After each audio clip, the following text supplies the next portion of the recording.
नमस्कार, आप देख रहे हैं मौसम तक चैनल। मैं हूं देवेंद्र त्रिपाठी। संपूर्ण भारत में 1 फरवरी यानी साल 2022 के दूसरे महीने के पहले दिन कैसा रहेगा, मौसम का हाल आइए जानते हैं। इस दिन अगर हम अगला जो स्लाइड देखेंगे उसमें उसके अकॉर्डिंग आपको लगेगा कि पूरा का पूरा रीजन भारत का वो ड्राई नज़र आ रहा है। हालांकि इसके अलावा भी कई मौसमी गतिविधियां होती हैं जो आपको सीधे या परोक्ष रूप से प्रभावित करती हैं। तो क्या होंगी वो गतिविधियां, उनके बारे में हम अगली स्लाइड में बात करेंगे ज़रूर। और फिलहाल अगर हम बादलों की स्थिति देखें तो उत्तर भारत के पहाड़ी क्षेत्रों पर अभी भी बादल बने हुए हैं और यहाँ पर एक डब्ल्यू डी बना हुआ था जो कि कमज़ोर था, जिससे ज़्यादा उम्मीद नहीं थी बारिश की, और इसी वजह से पहाड़ी इलाकों पर ही कुछ गतिविधियां हुई हैं।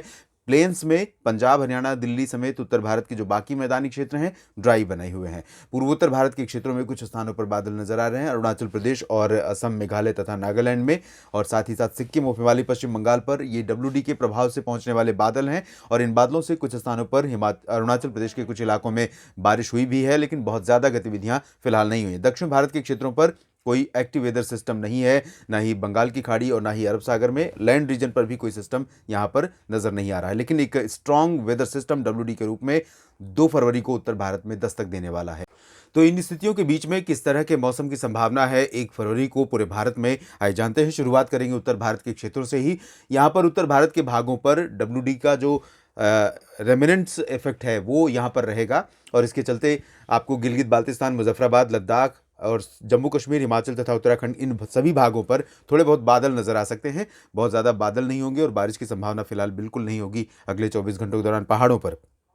प्लेन्स की अगर हम बात करें तो यहाँ पर पंजाब, हरियाणा, दिल्ली, उत्तर प्रदेश के पश्चिमी और पूर्वी हिस्सों में, राजस्थान के पश्चिमी तथा पूर्वी हिस्सों में सभी जगहों पर मेनली ड्राई वेदर रहेगा और उत्तर पश्चिमी दिशा की शुष्क हवाएं चलेंगी। इस तरह से हवाएं चलेंगी, लेकिन यहाँ पर आप थोड़ा सा मौसम में बदलाव होता हुआ देखेंगे। उसकी आहट, मौसम में बदलाव की आहट आपको प्लेन्स में और हिल्स में भी दिखाई देने लगेगी।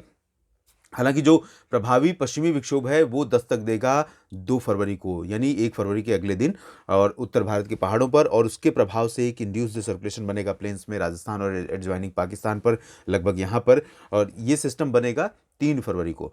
इसके इसके पहले ही आपको दिखाई देगा 1 फरवरी को ही उत्तर भारत के पहाड़ी और मैदानी इलाकों में मौसम में थोड़ी थोड़ी तब्दीली।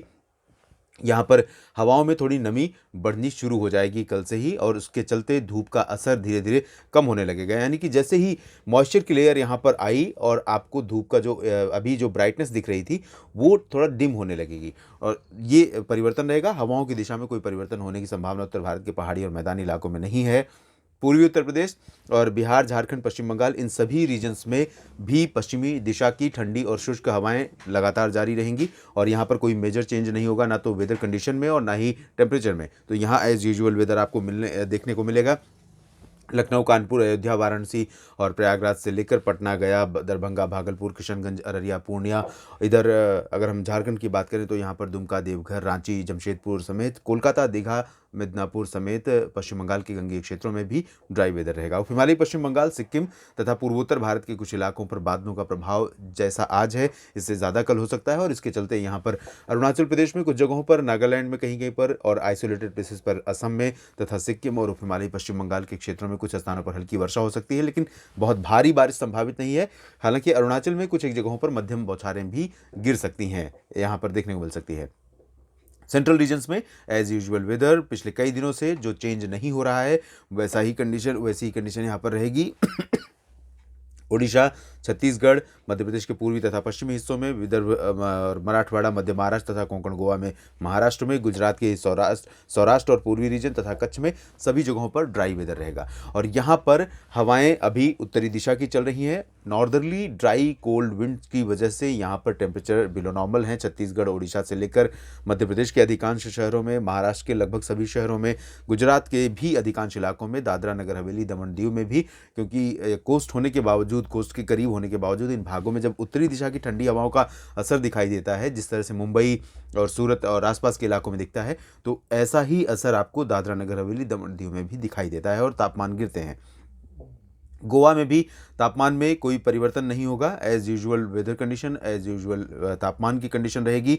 दक्षिणी प्रायद्वीपीय भारत में तेलंगाना से लेकर उत्तरी तटीय आंध्र प्रदेश, रायलसीमा, उत्तरी आंतरिक कर्नाटक, दक्षिणी आंतरिक कर्नाटक तथा तमिलनाडु में सभी जगहों पर ड्राई वेदर रहेगा। केरल और दक्षिणी तमिलनाडु के सॉदर्न टिप पर आइसोलेटेड प्लेसेस पर हल्की वर्षा हो सकती है। यहाँ पर अंडमान व निकोबार द्वीप समूह के दक्षिणी भागों पर भी कुछ स्थानों पर बारिश होने की संभावना है, जबकि लक्षद्वीप में मेनली ड्राई वेदर यहाँ पर लगातार बना रहेगा। तो देश भर में 1 फरवरी को मुख्यतः शुष्क मौसम रहने की संभावना लगभग 99% या 98% पर रहने की संभावना है। पूर्व उत्तर भारत में थोड़ी बहुत बारिश की उम्मीद नज़र आ रही है।